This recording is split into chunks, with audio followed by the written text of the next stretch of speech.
నారా చంద్రబాబు నాయుడు అనే నేను శాసనం ద్వారా నిర్మితమైన భారత రాజ్యాంగం పట్ల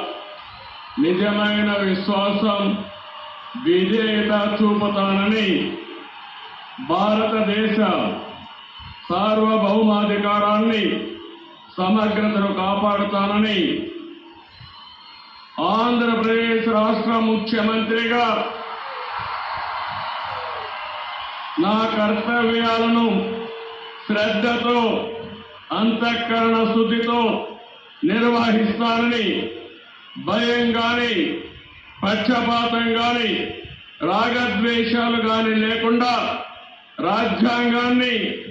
శాసనాలు అనుసరించి ప్రజలందరికీ న్యాయం